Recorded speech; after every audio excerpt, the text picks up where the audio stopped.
અમદાવાદના બીઆરટીએસના મુસાફરો માટે એક મહત્વપૂર્ણ સમાચાર છે।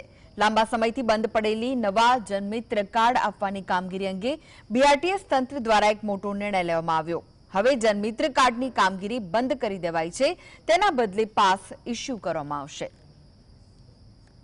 અમદાવાદ બીઆરટીએસ દ્વારા નવા જનમિત્ર કાર્ડ ઇસ્યુ કરવાની કામગીરી હાલ બંધ કરી દેવામાં આવી છે, જેના કારણે મુસાફરોને ભારે હાલાકીનો સામનો કરવો પડી રહ્યો છે। છેલ્લા 6 મહિનાથી નવા કાર્ડ ઇસ્યુ કરવામાં આવતા નથી, જેના પરિણામે મુસાફરોને 40% ડિસ્કાઉન્ટનો લાભ મળતો નથી। કાર્ડ ન હોવાના કારણે તેમને ટિકિટ લેવા માટે લાંબી કતારોમાં ઊભા રહેવું પડે છે। આ સમસ્યાનું મૂળ એ છે કે જે કંપની સાથે જનમિત્ર કાર્ડનો કોન્ટ્રાક્ટ કરવામાં આવ્યો હતો તે કંપની ટેકનિકલ ખામી दूर કરી શકી નહોતી।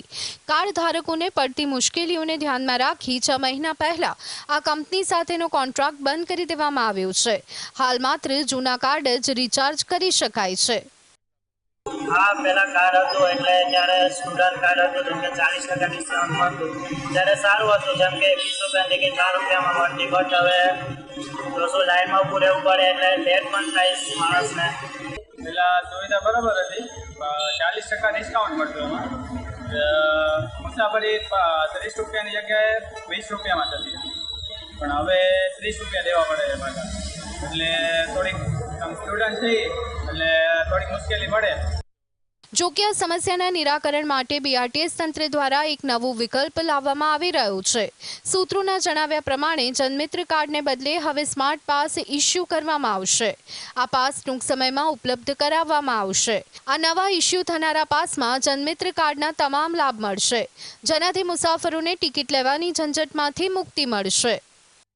थोड़ी मुश्किल पड़ी रही है, पहला स्टूडेंट कार्ड पर डिस्काउंट મળતું, હવે ડિસ્કાउंट મળતું અમને तो थोड़ी मुश्किल पहला लाइन में આવે લાઈનમાં ઊભું રહેવું પડે તમારે લોકોને। બીઆરટીએસના જનરલ મેનેજરનો સંપર્ક કરવાનો પ્રયાસ કરતા અધિકારીઓ મીડિયાથી દૂર ભાગતા રહ્યા અને જવાબ આપવાનું ટાળતા રહ્યા। જો કે નવા પાસની શરૂઆતથી મુસાફરોની સમસ્યા હળવી થશે તેવી આશા છે। ઝલક અધ્યારુ, GSTV, અમદાવાદ।